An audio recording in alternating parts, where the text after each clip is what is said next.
Today on episode 79 of Rail Talk, we discuss the plan to sell Santa Anita and Gulfstream. Look forward to the Risen Star and welcome Ren Carothers to break down the Sam Davis and all the action at Tampa Bay Downs. I'm Joe Bianca. I'm an ownership advisor at West Point Thoroughbreds.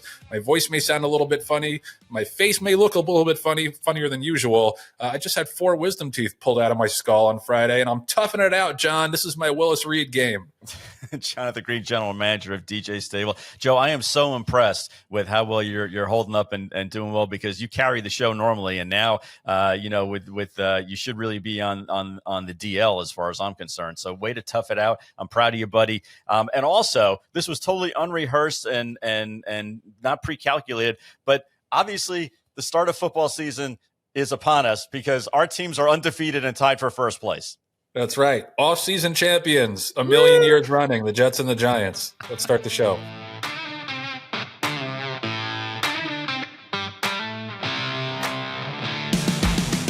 Rail Talk is sponsored by Epic Insurance Brokers, one of the nation's top retail insurance brokers, providing expertise across key lines of insurance, including property and casualty, employee benefits, and unique specialty insurance. Our guy, Chris Moore, leads Epic's equine specialty practice. You see him at the sales, you see him at the races, etc. He has horses himself. This is his passion. Foals are dropping. Breeding season is here. You want to make breeding decisions for your mares. Talk with Chris about how to best protect those investments. He'll work with you to fully customize your equine insurance plan to meet your needs and your risk tolerance. Your program can be completely customized. And did you know that your deductible insurance program can have per horse deductibles built into it? Chris will work with the market to create the plan that works for you. Give him a call or shoot him a text at 317-650-4519. And that brings us to this week's Epic Performance of the Week. The voice of God tells me the epic performance of the week is upon us. And this week's epic performance, I think, was a kind of a no-brainer. It's Colloquial, who came back and ran a huge race on Friday at Aqueduct for George Weaver, along with the owners Starlight and Curtis Harrell and Harrell Ventures. 106 buyer. We're showing it on the screen right now, I believe. Son of Vacoma. Those Vacomas are just running SOBs left and right. And he was a horse. I didn't bet him because he was like a 6-5 or whatever in this race, but I remember putting him on my notifications when he debuted like last June, and he ran second to Menti when Menti set the 5 furlong track record at Aqueduct. Colloquial ran the better race by far. He was flying late and probably clocked his last eighth of a mile in like 10 and change. Came back. Great to see him with that blowout performance. 106 buyer. Fastest buyer figure thus far from a horse born in 2022. It does not seem like he's going to be on the Derby trail, which I think is probably the right call. Don't want to jam a square peg into a round hole. You could have a really, really nice horse for the summer and the fall, and then hopefully next year as well.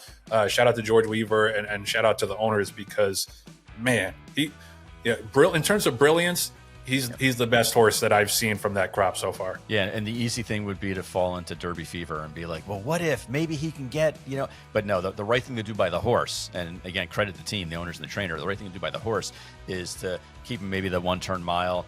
There's a whole lot of money to be made this coming year for straight 3-year-olds going 7/8 and a mile, and he would be the 800-pound gorilla of that division. All right, so this was a great story. Not great in terms of how it augurs for the sport, but great in terms of very well reported. Last weekend, John Chirwa, who was a special contributor for the Los Angeles Times, wrote a story called "Inside California Horse Racing's Complex Problems That Could Hurt the Sport Nationwide," and it's largely about Santa Anita, and we've discussed the problems that Santa Anita is facing. First Racing supposedly is hiring Keith Brackpool to explore at least selling Santa Anita and Gulfstream. Supposedly the price tags that they have floated out there have been rejected as too high at the current moment, and partially because there's a racetrack there that you have to run. That's a little bit of an issue. But first of all, I want to just shout out John Chirwa, because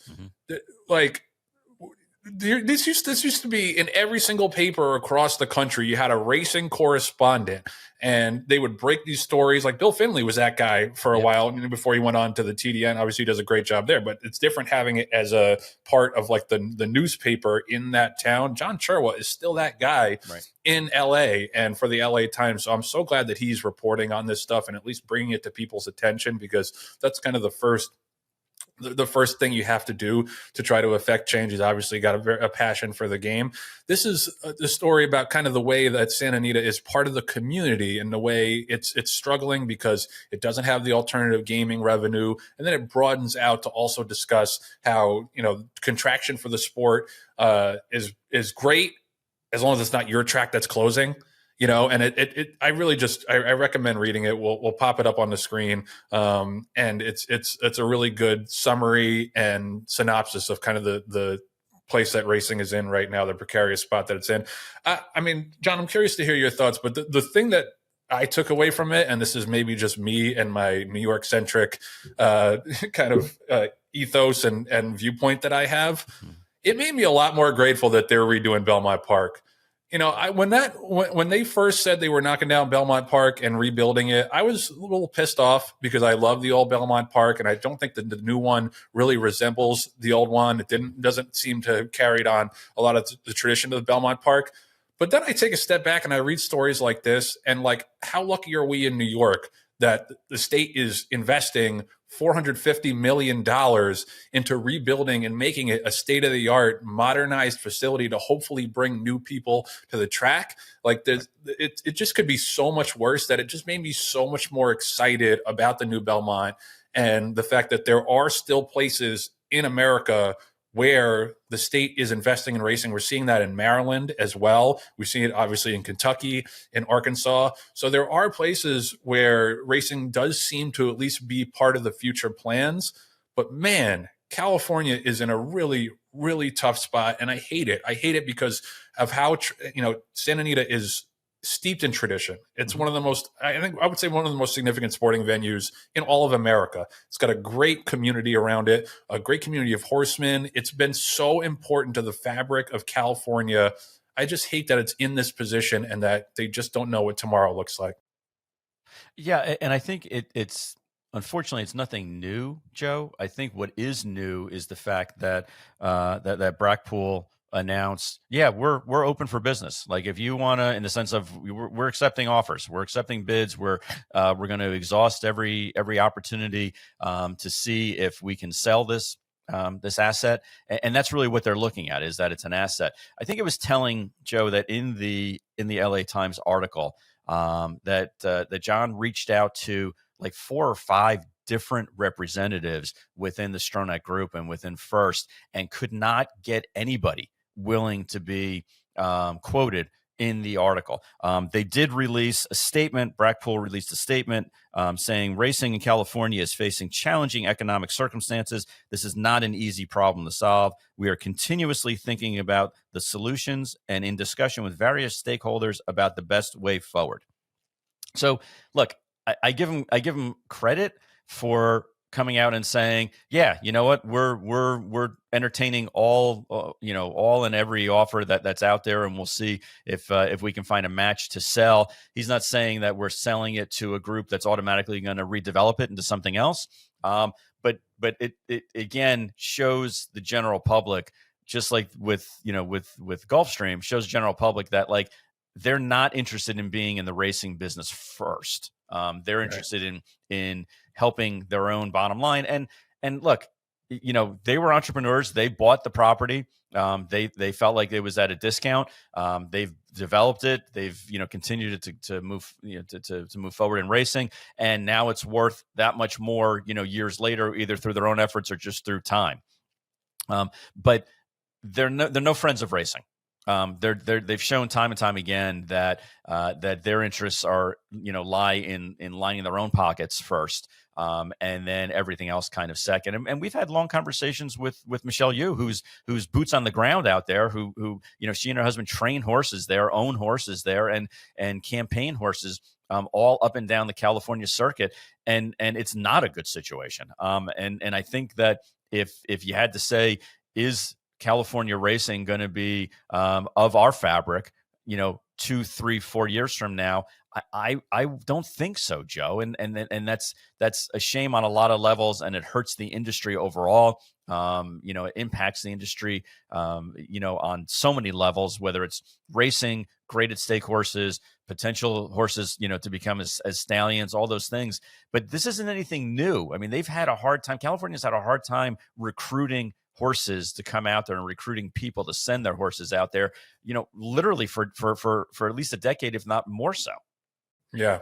Well, and I think that, John Sherwood did another article, and there's some in this article about it, about the potential for HHR machines. And it's a very, very tough haul in California because the Native American tribes have such a monopoly on the parimutuel race wagering outside of the racetracks. But that's been such a boon for Kentucky racing. And there's a discussion to be had about the casinos subsidizing the racetracks and whether or not that's really just and that's really in support of the game long term.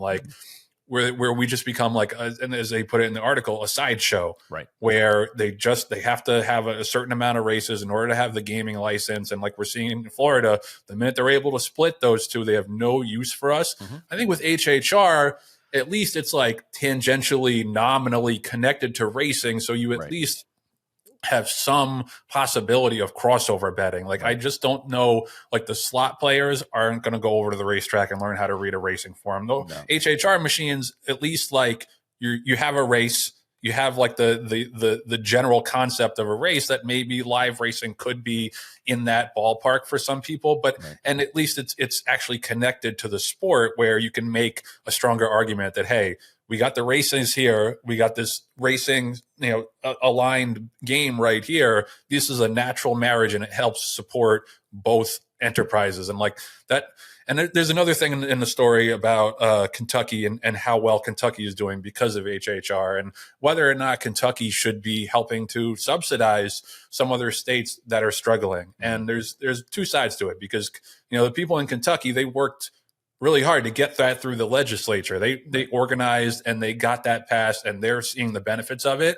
So they understandably are probably sitting there what the hell are the other legislators doing in these other states that they can't do it there? Right. By the same token, Kentucky benefits from the popularity of racing as a whole across the country. Kentucky and Keeneland are not going to have the same level of economic impact if you don't have people from California or Florida or these other states buying horses at the sales, sending mares to be bred in Kentucky. So if these states fall by the wayside, Kentucky's going to suffer too. Mm-hmm. So I think that's another really interesting part of this conversation, and what kind of responsibility Kentucky, the home of horse racing, has to the sport in the rest of the country. Well, I think you bring up a very good point, Joe. It's microeconomics versus macroeconomics in my estimation. It's, how do we help the microeconomic viability of Santa Anita, and how does that tumble and have a domino effect on the macro level of our industry if they do fail, or if there isn't racing in California. And I can see the argument on both sides. We're such a boutique industry that unless we grow the overall pie, it's not going to matter that much. I think that the HHR machines have grown the pie. But I can remember, going to Delaware Park 30 years ago with my parents and walking through the grandstand and asking people how to get to the paddock. And this was a year after they had gotten their slot machines, and they didn't know what paddock meant. They were like, what are you talking? There's horses here? They had no idea that there were even racing there. So I don't know if necessarily that's going to drive, eyeballs to the track if we have more, horse related themed gambling machines. To me, it's if you walk into a casino and you look and you see there's the Wheel of Fortune slot machines. I don't know if people are going home saying, I think I'm going to watch Pat Sajak tonight. But the owners of Wheel of Fortune, the game, get a certain percentage of the handle of that. So, is it unique enough, or are the HHR machines unique enough where, they would continue to stay ahead of all of the, Wheel of Fortune based shows, Jeopardy-based, slot machines, the Hooters, slot machine. I don't know. I mean, I think at some point in time, people are going to be like, well, I want to see those new machines because they're brighter and fancier and stimulate my mind more, more so than the horse racing does. We basically need to have a better product overall. And I think Jon Stewart on our show last week really opened my eyes with some of the suggestions that he had with regard to how do we make, how do we do it where either we have cross sport betting, or if that's not available, if that's not, feasible because of laws and situations like that, logistics, then why don't we offer easier gambling options within our own sport where, a jockey, you can bet on Pratt over under 3.5 wins today. Or, our horse is going to, our gray horse is going to win 2 out of the 9 races, whatever it is. You got to dumb it down, to make people be interested in it, because it's really hard to explain how to bet, a superfecta, or how to bet a pick 5 or what it costs. Unfortunately, you want to make it as easy as possible for people to spend their money, and the options that we have, parimutuel options that we have right now that are out there, aren't interesting. It's not an interesting enough menu for people to dive into. Yeah, I mean, I don't know if I agree with that. That more exotic wagers is really the answer. I think fixed odds can definitely help. But I think I think another bigger problem is that people's attention spans are getting shorter and shorter. Right. And racing is a labor intensive, mind intensive game where it's very hard to just pick it up and just do it. Like, it's something that takes a lot of trial and error. Fuck, I'm still trying. Well, the trial and error. Sorry, I keep swearing when I'm not supposed to. The FCC came and called and said I can't swear anymore. But no, and also it's just such a long day. 10 races, it takes 5 hours. Right. And there's too much time between races, especially with sports betting now and live betting, there's action around you nonstop. And whether or not that's good for people as a whole, I don't know that that's necessarily the case, but it's definitely good for business. Right. And I don't think jockey over unders is gonna move the needle. I think that because then those people are still gonna have to be there waiting for these races to be run over the course of several hours. And I think that's a big part of the problem, is that it's a big ask to get people to sit and watch races for 4 or 5 hours when they could walk over and pull the slot machine 20 times in 5 minutes, or go bet on a sports game and have 5,000 things to bet on within 5-10 minutes. I think that's the bigger issue.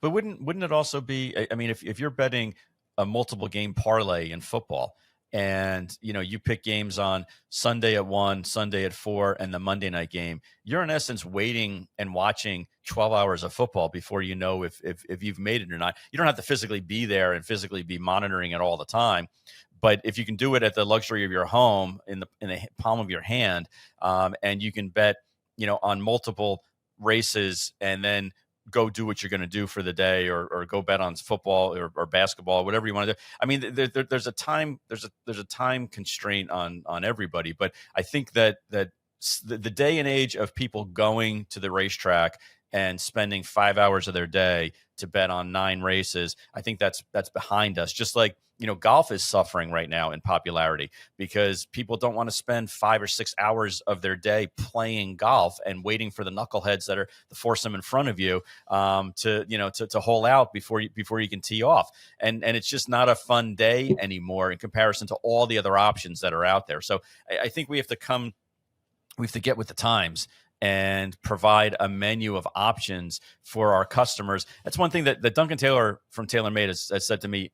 If you said to me once, you said it to me 1,000 times. We need to know what our customers want. We can't keep saying, okay, have an ice cream stand and say, what would you like? Well, I want cherry ripple. Well, we only have vanilla. Okay, well then I'll have mint chocolate chip. Well, no, we only have vanilla. And basically say, if you want ice cream, it's vanilla, and expect for our customers to continue to come back and be like, this is the best mediocre vanilla ice cream I've ever had.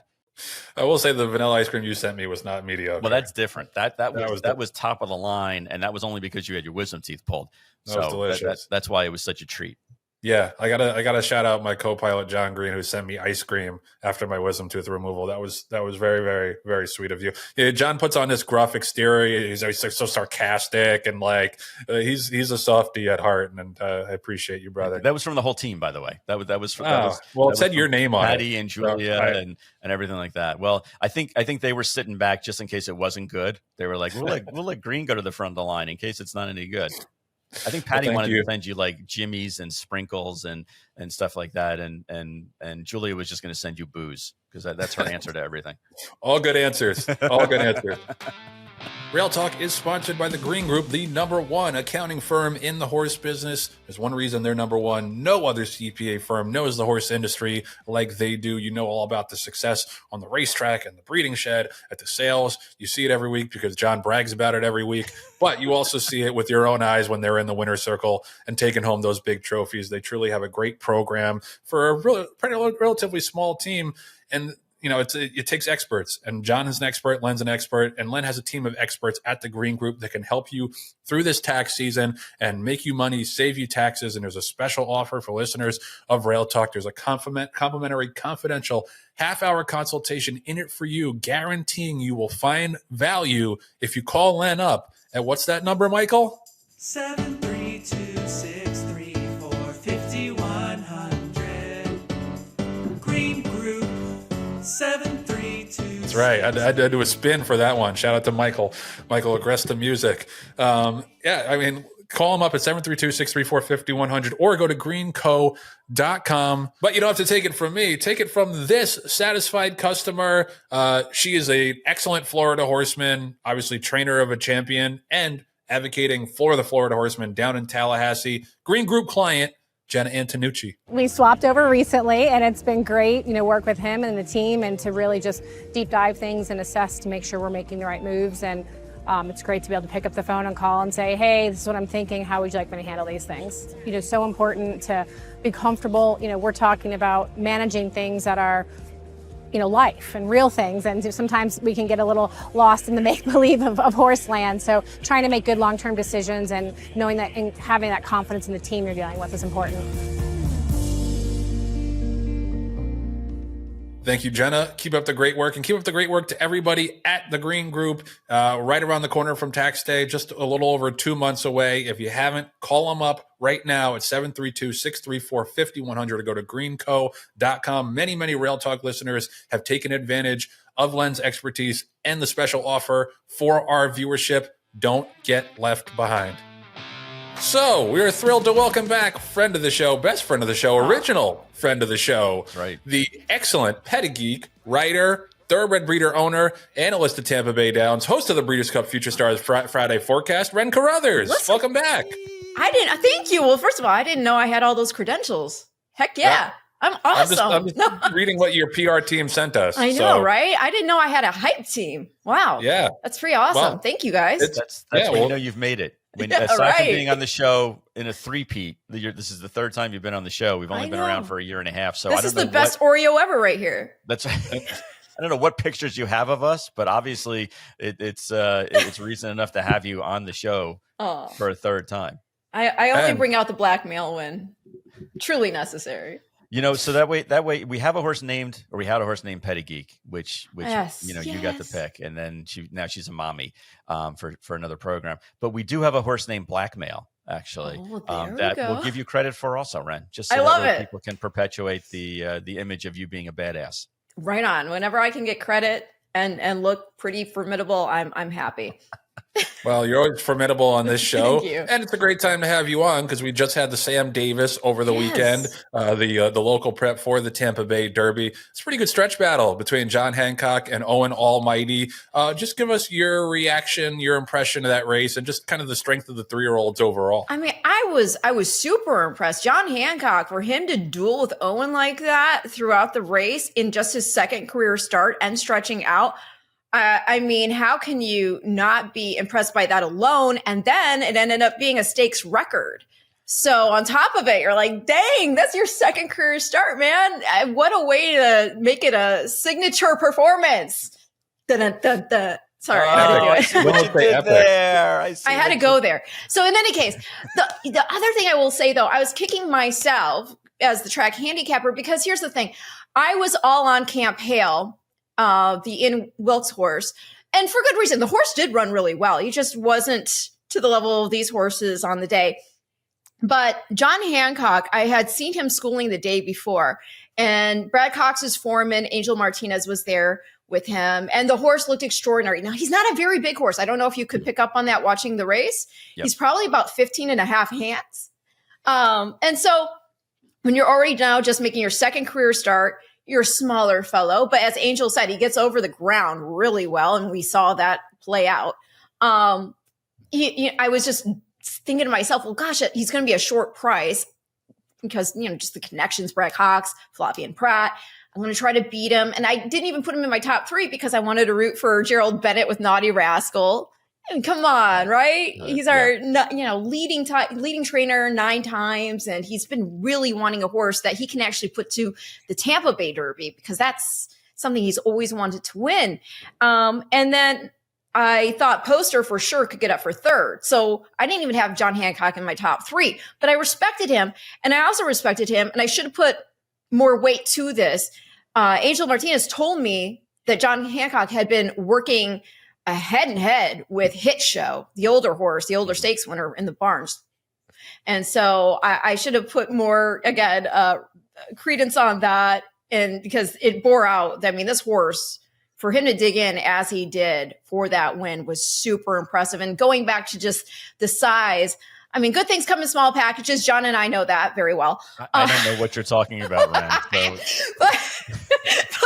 But I will also say, people do forget, and I say it a lot, but Northern Dancer was like 15-3, and he won the Derby, the Preakness. I think he was 3rd in the Belmont. So it's all about stride.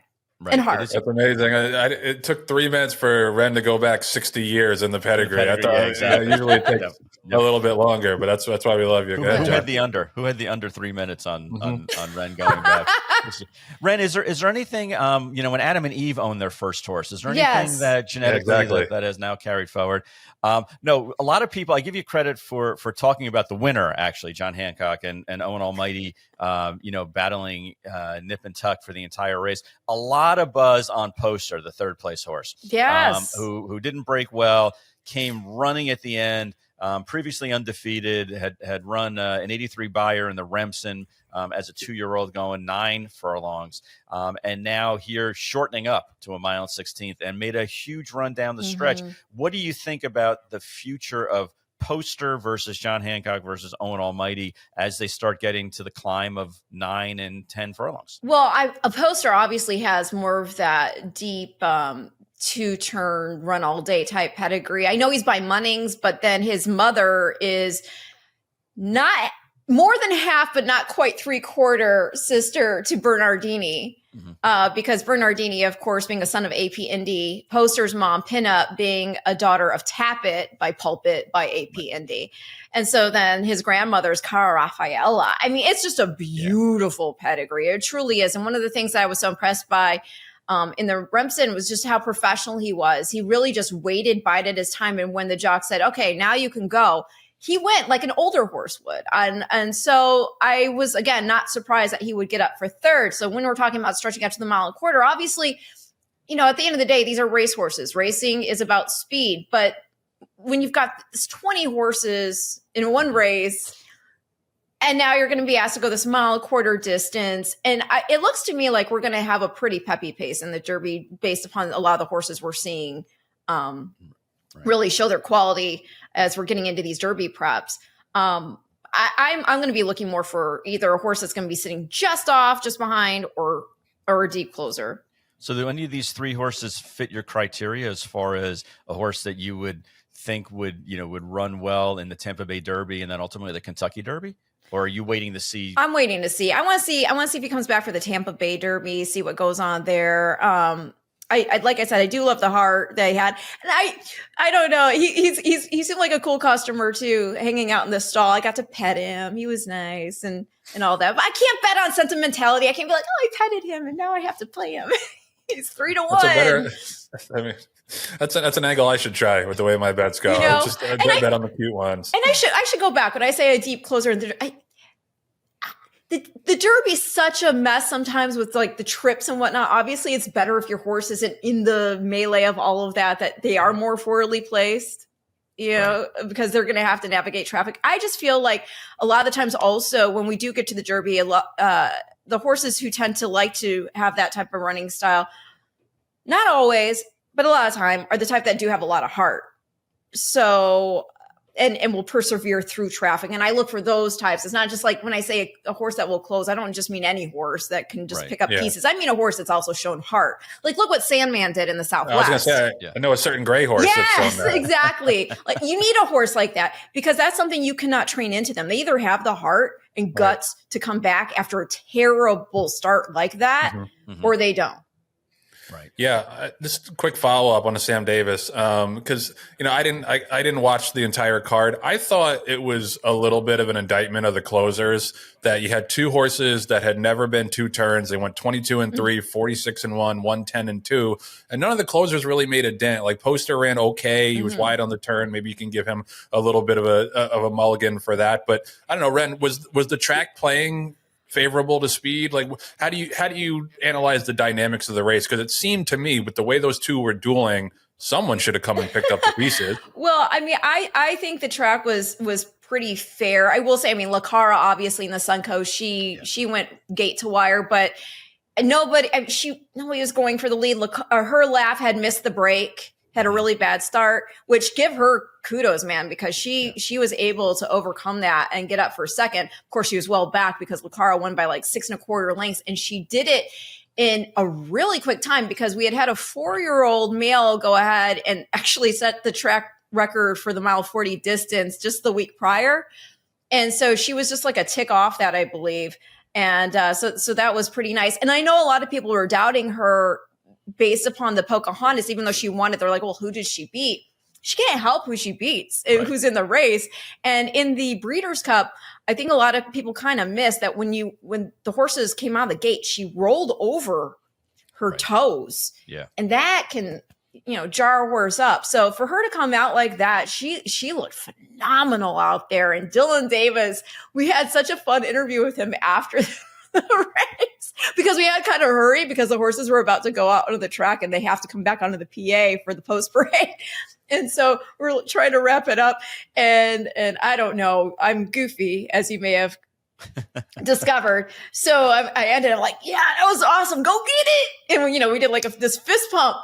And the jocks balcony is right over where I do these interviews. And the jocks up top were like, that was so much energy. I want to jump down there and do an interview.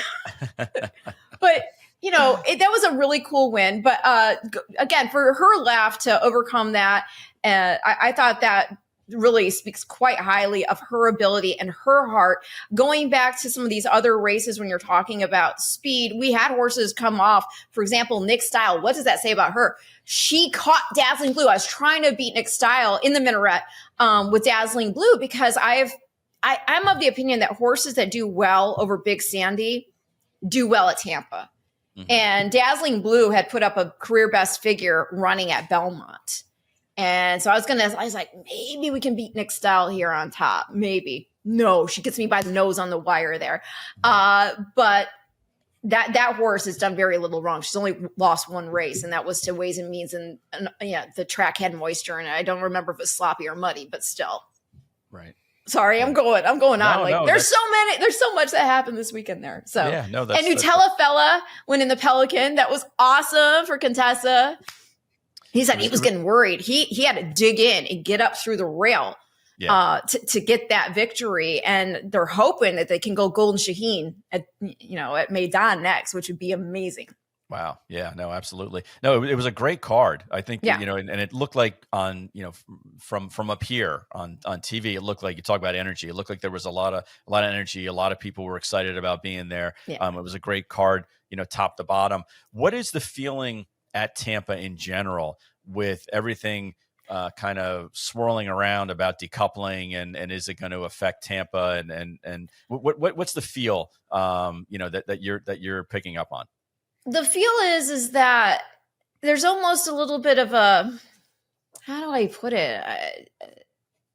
I don't want to say shock or anything like that. I mean, horse racing, obviously, anybody who's in horse racing knows that there are things that happen in this sport. There are decisions that are made that are just like, what? And now we've seen so many tracks that we never thought would close, like Arlington, right. And just things like this happening. Having been through it with my smaller track in Michigan with DRC closing, you start to go, oh, things that you never thought would go away because you've enjoyed it for your youth and it's just always been there going away. I don't want to say we should ever get used to it or anything like that. I think right now there's definitely a lot of desire to want to rally and figure out how to best get to Tallahassee and let them know that we cannot allow this to happen, that this is going to impact so many jobs. This is going to impact tourism, is going to impact, have a ripple effect that maybe the lawmakers aren't anticipating. And for me personally, I just kind of sit here in a little bit of shock because anybody who's been in this sport for even a small amount of time knows how important Santa Anita is and how important Gulfstream is. And, again, going more specifically to Gulfstream because we're talking about Florida in particular with the decoupling. To know what that could potentially lead to. And here we need to be stewards of these venues because they're beyond venues. They're not just these buildings in a business and you can sell it, you can do this, whatever you need. This is it's part of the fabric. If you rip out part of the fabric, everything unravels. Right. And there needs to be some level of care when you're involved owning, these tracks and whatnot of wanting to ensure that tapestry stays true and doesn't unravel because there's so many people depending upon it. I know Mike Deeney, he's really trying very hard to get the horsemen together to give them voice. He's trying to looking to buy ad time. And whether it's on FanDuel or Naira or whatnot, just to get this message out about the decoupling issue and again what it could lead to. I do think that there are other entities within Florida that are invested in gambling that might be like, oh, well, you might want to do that, but we're not going to get out of your way, essentially, right? And so, I mean, to me, it's just one of these things I don't want to see happen. I saw somebody put something out that was actually kind of interesting about how there's all these really nice homes around the track there. And if you got a hold of their homeowners association and let them know what could potentially happen if that track goes away and there's some other major development going on, they might not want that. So that might get them on our side too, to say, hey, no, right. I just know that there's a lot of people feeling very uneasy about what the ramifications of this could be long-term and how it could affect the entire state. Yeah, I mean, I have a follow-up on that because, Tampa is one of the alternatives that's being floated if Gulfstream Park goes away. So it's a two-part question. Firstly, I think the most important part of having a track that's sustainable is having an owner that's interested and invested in racing. And to me, that clearly does not seem to be the case with Gulfstream and Santa Anita. I'm not too familiar with the ownership at Tampa Bay Downs. So if you could shed any light on that. Oh, they love racing. They love racing. Oh, awesome. Yeah. This is... they own, they breed, they love horse racing there. Perfect. We are, it's like a family, and not just the family owns, but the whole team. Right. And I really feel that there's such a long history there too, with Tampa Bay Downs. It wasn't always called Tampa Bay Downs, but just the track itself being, Babe Ruth went there. I mean, it's pretty cool, right? But another 67-year-old reference, but that's all right. I like to go old school. But I was talking to Mike Deeney, and he said that he thinks that, we could, and not talking about with Gulfstream going away, but if there was some sort that we could, he thinks that the track and the turf course would stay nice up to like 8 months of racing over it. That it could take that type of beating, because we do have one of the most beautiful turf courses, in my opinion. Oh yeah. And I obviously we don't want to ruin that. But there is that. There are other people who are very concerned that if there's not Gulfstream, that we don't get the horses still, because a lot of the people are bringing their better horses down to Florida because Gulfstream's there, and then maybe they bounce some other ones up. But I don't know. There's a lot of different facets that go into this. There's a lot of different varying opinions in terms of what might be best in terms of preparing and having options, and how we fit into that equation. But I think at the very end of the day, everybody's just sort of like, what? Yeah. Why? Yeah, Why? Why? The sands are shifting for sure. And I just had a quick follow up logistically. Like, it probably have to house a lot more horses if Tampa became like the year round home of Florida racing. Is like logistically, are there enough barns? Would they have to build more? What would that look like? That's a question I really couldn't answer for myself. I've been backside a few times, but I couldn't tell you how many barns there are right now off the top of my head. I would think that there would have to be some kind of expansion. And obviously that then shifts when you have that many horses. How do you then reschedule the work mornings and all that for traffic and flow and all that? I will say that I haven't spoken to any of the heads about this. Everything I'm telling you about feeling is, just based upon, just people around there at Tampa, not the officials. And I can only speak for myself when I say anything else regarding the situation. But there's just this feeling, a little bit of shell shock, a little bit of like, okay, we need to be prepared. And I don't know. What's your feeling, you guys? I mean, you were part of the Horsemen's Board there in Florida, John. Yeah, there have been a lot of ship-in meets, especially recently, that have been very successful and have occurred. So even if Tampa decided they wanted to expand the number of dates that they had, we did that during COVID, right? And they were unable to build more barns. I think that there's land that is accessible that they could build more barns on. That being said, if they wanted to go with ship and meet, you look at an example Europe? Like Kentucky Downs, Europe, where people are shipping in. You look at when we had the mini meet for Saratoga, people were stable there, but a lot of people shipped in. You look at the Breeders' Cup races, that's, there's a racing meet going on, but people are shipping in, literally plane loads of horses to run for that week or for that weekend. So it's not uncharted waters anymore. You mentioned COVID, which is when, which was really what birthed all of those ideas of being able to ship in. And the other thing with Florida is, as long as global warming doesn't affect the weather, there aren't too many places to race in the wintertime where people want to go. And there are so many training facilities, especially in Central Florida, in the Ocala area, Wellington area, Williston area, that would be able to house and train the horses, and you can ship in and race. I don't think that's an issue at all. I think a bigger concern for me would be that you mentioned the family and ownership. Stella's 83, 84 years old now. So and I believe she and a family member own her brother own it.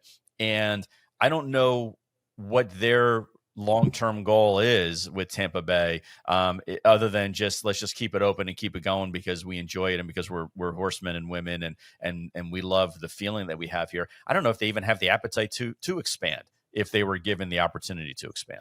I can't speak to that because I just don't know. I've never had the conversation, but from everything I've ever seen throughout my whole time working with them, and also being there as just a fan, I've just always got the feeling like they're true stewards. Right. And they understand the responsibility of owning this track and what it means to so many other people. Which is the antithesis of First. I mean, it's a breath of fresh air, quite frankly, as far as, the way that they want to work with the horsemen, the way that they, roll up their sleeves and get things done, as opposed to kick things down the road or try to get the last dollar, out of anybody.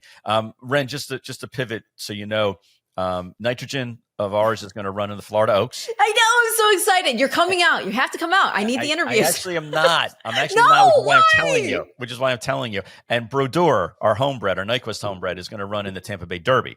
Oh my goodness. So nice. we're actually we shipped him out of Oaklawn, and he is now in Ocala, and he will ship in to run in the Tampa Bay Derby. So no, unfortunately, I have a family event.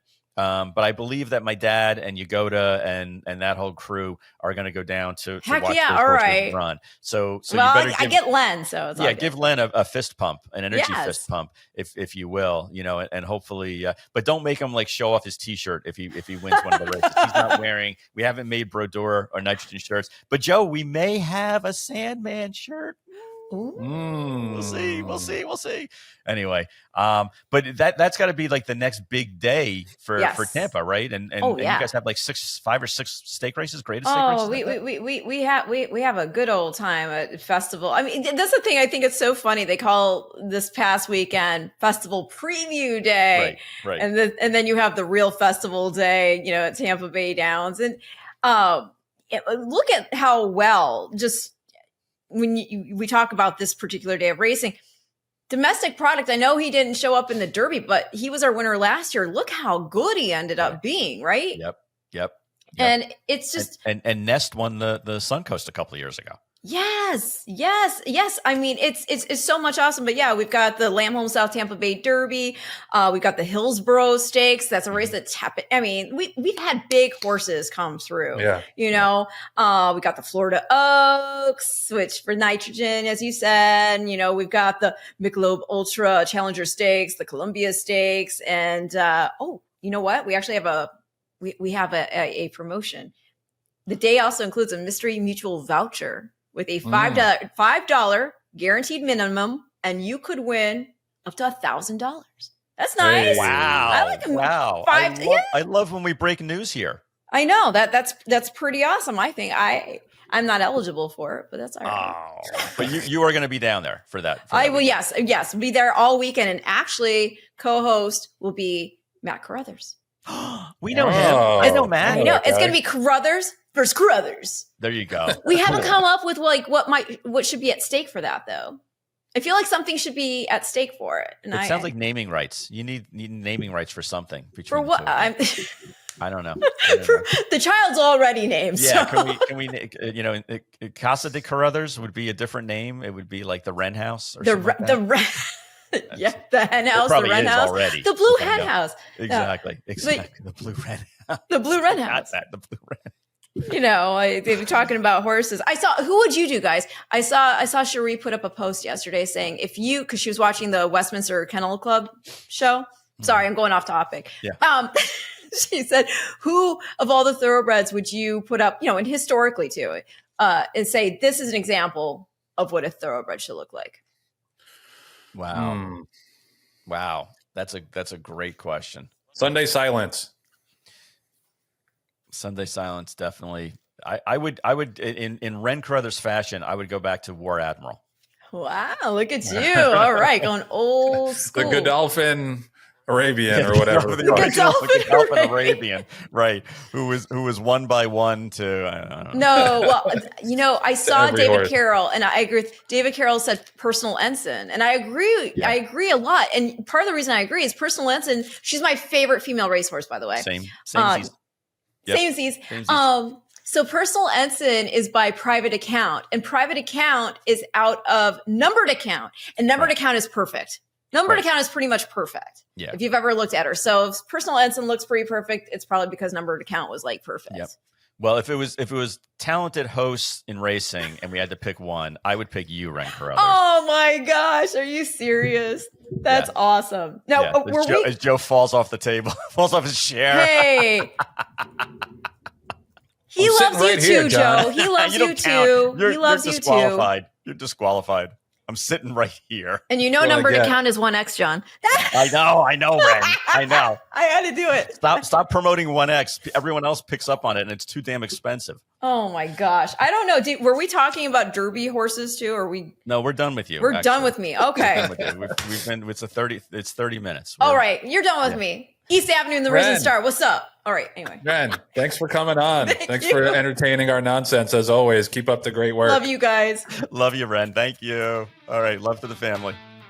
Rail Talk is sponsored by TaylorMade. Obviously, TaylorMade is the leading consigner at a myriad of sales, especially the yearling sales. It's, John mentioned this before, but you're starting to make these decisions about where to place your yearlings later on this year. Call TaylorMade up. Go to TaylorMadeFarm.com. They're experts in being able to place your horses to realize the best possible return. There's no accident that they've been doing this for as long as they have, and they continue to be the leading consigner at so many of these sales. And in the breeding shed, the stallion band that they're building is very, very impressive. I can say this firsthand. My buddy Jason Blewett at West Point was down in Ocala to see some of our now 2-year-olds. We have 2 by Tacitus and 1 by Instagram, and they look awesome. Like that. And we're not people that are going to jump in just on any freshman sire just to try to ride the wave.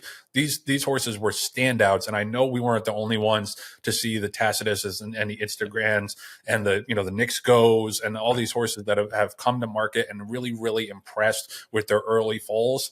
I'm telling you, man, like to get in on the ground floor, because a lot of these horses are going to be I'm not going to say in the not this time range because he's in a class of his own, but north of where they are now from a price standpoint. So definitely check out the stallion roster. And John, you guys have a lot of breeding decisions, a lot of logistical things to work out, and TaylorMade helps you with that as well. Well, they help us not only with making selections as to whom we're going to breed from a commercial and from a physical and genetic standpoint, but Joe, what a lot of things, a lot of times this gets missed, and that is when you go to a yearling sale or a weanling sale, and you look at foals that are January foals versus foals that are April or May foals, there's a big difference in their development. There's a big difference in how they physically look, off the shank while you're on the shank, I should say, while you're walking them. So now is the most critical time of the entire breeding season. And if you don't have the right people who are managing your mares and who are programming your mares to be ready to be bred early on, then you're really missing out on a great opportunity. So all of our fillies that come off the racetrack, all the ones that missed, or were skipped for whatever reason in the previous year, they are all being programmed not only by the lights, but hormonally, and they're getting set up in order to make sure that when they get bred for the first time in February, that they're going to get pregnant. And that's so important because that means you have a January foal versus you have a much later fall. And Joe, what people don't realize is it's down to a science where, like, I'll get a call from Jeff Hazel at our connection at TaylorMade, and he'll say, I am programming this mare for, everyone's trying to program their mares for the 15th because that's opening day, officially for a lot of these stallions. We are programming your mares for the 18th or the 19th. So that way we can miss the initial, traffic jam that happens on the first couple of days, of breeding season. And they have like almost a 100% placement as far as getting mares pregnant when they manage those and program our mares for a couple of days after opening day. Maybe I shouldn't give away this company secret, but that's how dynamic and how creative and thoughtful TaylorMade is about getting our mares pregnant and getting them bred on the right day. Yeah, they cover it all, truly. And also, I just want to shout out to Frank Taylor on the Breakaway Rail Talk I did with him last week. If you haven't watched it, go check it out. Talk to Frank Taylor and his co-founder of Stable Recovery Christian Counselor about all the great work that they're doing to help people not just recover from addiction, but find employment and be able to start their lives anew. It's a really, really great program. They were honored with the Eclipse Special Award. So if you haven't seen that, go check it out. Shout out to Frank and shout out to the entire team at TaylorMade. So it's time for the weekly Mage Rage Derby Contest update, and we have some exciting photos and some cute photos of some of Mage's little babies. John, take it away. If you don't fall in love with horse racing after looking at these photos of the first Mage colt in existence ever in the history of the world, and that is, I'm a proud papa, that is one of ours. It is Mage out of our mare Easy Street, Munnings. And Joe, look at this face. I mean, you have a cute face. I like to think that I'm relatively handsome in some circles, but look at this face, and you just want to eat it up. It's got a huge white blaze, just like Papa. He's like copper penny chestnut, and he got up and is feeling good and is running around. You see some photos of him already running around in the field with Mama, and we just couldn't be happier as the breeders of the first Mage colt in existence.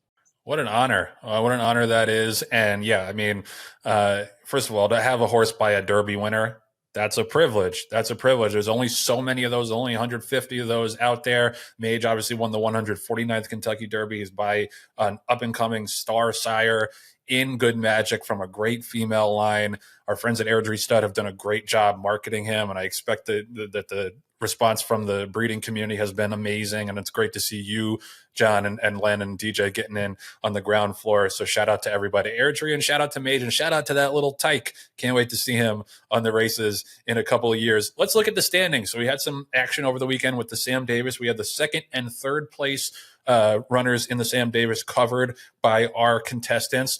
Sam had Owen Almighty, who ran second, so she gets 10 points divided by 10. That's 1 point. And John had Poster, who ran third. He gets 0.6. So you know what that means? I've been relegated to last place just 2 weeks into this contest. Let's look at the standings. Michelle holding firm in first place at 2.4. And now Sam has moved into a tie with Dan for second at 2.0. John squeaks into fourth place at 1.2. And Joe, that's me, is in last with 1.0. But still a lot of racetrack, a lot of runway to go. And this weekend we have the first of the 50-point Derby preps. So there's going to be some action coming up very, very soon in the Risen Star on Saturday at Fairgrounds. Typical Fairgrounds, they have 14 races. Like every Saturday, it's like 13, 14 races. And a full field. Yeah, I mean, shout out to, I got to say, like the racing office at Fairgrounds does a really, really good job. Like they have a ton of full fields, big cards. Like it's, you know, there's a lot of good wagering options in the winter, but Fairgrounds is right up amongst the top. And to me, this race is all about two horses coming back, making their first start as 3-year-olds, East Avenue and Jonathan's Way. I thought these were probably the two best, at least east of the Mississippi horses coming into the Breeders' Cup. Neither of them ran all that great. East Avenue had a major excuse, stumbling so badly in the juvenile, ended up finishing 9th as the 9-5 favorite. Jonathan's Way had less of an excuse, ran 7th in the Breeders' Cup juvenile, and then he was second at odds on in the Kentucky Jockey Club. So I think there's at least some question here whether or not he's going to be able to go forward as a 3-year-old and improve on those first two races where he just looked like the best 2-year-old in the country last year. I'm interested in East Avenue. He's been working up a storm. He's obviously bred beautifully, a Godolphin homebred by Medaglia d'Oro out of Dance Music. He drew further outside than Jonathan's Way. It's a big field, though. There's a good amount of speed. American Promise is wheeling back quickly off of the Southwest, where he took a big run at Speed King before fading and finishing 6th behind Speed King and Sandman and a couple others. This is, I mean, not to say that there aren't other horses that could win. Todd Pletcher and Team Penny Racing, shout out to Cheryl Penny, have Vassimo, who's 2 for 2 so far, son of Nyquist. There's a couple other horses that are lightly raced and could be interesting. But to me, John, this is all about these big two, now 3-year-olds, to see if they can take that step forward off of what were, at least initially, very impressive 2-year-old seasons. And as far as the contest goes, Joe, we have, I have Jonathan's Way with Jose Ortiz for the first time riding in the Risen Star. Sam has East Avenue, as you mentioned, who had an excuse coming out of the Breeders' Cup. I believe that was her first round pick, was East Avenue. I know. And then I also have Built, who's friend of the show, Eclipse, owned Built, son of Hardspun, who ran a very game second in the Lecomte to Disco Time, and Wayne Catalano is training that. So I think that for those of you who are scoring at home, and I know you are, I have Built and Jonathan's Way. Sam has East Avenue, and the rest of you can suck it. This is going to be John's big run towards the top of the standings. Putting all your eggs in this Risen Star basket, buddy. I know. And then don't forget also the Sunland Park Derby, where Dan has Take Charge Tom. Wow. Take Charge Tom, who we made him say 3 times before we understood. To make sure he was a real horse. He was originally saying. So Dan has some potential to get some points just to finish out the contest and to finish out the Derby preps for this weekend, Joe. It's exciting. Yeah, no, it's heating up, and good on you for doing the research to figure out that A, Dan's horse was real, and B, he's running this weekend in the Sunland Derby, so there'll be points up for grabs there. So Mage Rage Derby Contest in full swing. Check him out. Check Mage out at airdriestud.com, and get it on the ground floor on a Derby winner. While he's still standing for $25,000. Exactly. Rail Talk is sponsored by Fasig-Tipton. Stop me if you've heard this before. There's a new record at one of the Fasig-Tipton sales. The Kentucky Winter Mix sale, which was last Monday, featured its highest price ever for a short yearling in the sales history when a Curlin Colt topped the sale at $775,000. I mean, what an encouraging result. Curlin Colt is out of Grade 1 winner Unbridled Mo, sold to Maverick. Hillendale was the consigner. It was from the dispersal of Red Oak Stable. I mean, the dam won the Apple Blossom. It's pretty amazing to have a short yearling sell for that much, but it just continues a trend for Fasig of record-breaking sales. You know, at the Saratoga sale last summer, obviously the digital sales are setting new marks left and right. The next digital sale is February 20th through the 25th. John, you ever seen a short yearling go for that much? You know, rarely do you see, if any. But I know that Curlin Colt in particular was the top. He was the top of the sale. Going into it, people knew that he was going to be the most expensive. I think the over under was like 500,000. So it went for even more. Maverick, I believe, is one of the WinStar spinoffs. So obviously they feel like that if he can, hit the ground running and do really well, he's a stallion prospect. So it's that kind of a horse. But I think every time we break through a glass ceiling, whether it's on the digital sale or on the February sale or the Night of the Stars, it almost gives people a reason to try to keep driving up and keep driving through. They're like, well, that horse brought, 400,000. So this one's got to be worth 500. That horse brought 775. So this one's got to be worth $1 million. So it wouldn't surprise me. People are chasing quality, but what that means as a seller is that if you have quality, you want to get that asset into a sale as soon as possible. And Fasig-Tipton is the venue you want to be associated with. Success begets success, and the success we've seen them have in the last year is not a mistake. And by the way, remember that digital flash sale where Gigante sold for $610,000? He's in the entries on Saturday in the Mervyn Muniz handicap at Fairgrounds. So, I mean, it's just like one of the benefits that I keep driving home of the digital sales. Easy, quick turnaround horses. You can be running in graded stakes a week or two later. Don't get shut out. Check out the next digital sale as well, February 20th through the 25th at digital.fasig-tipton.com.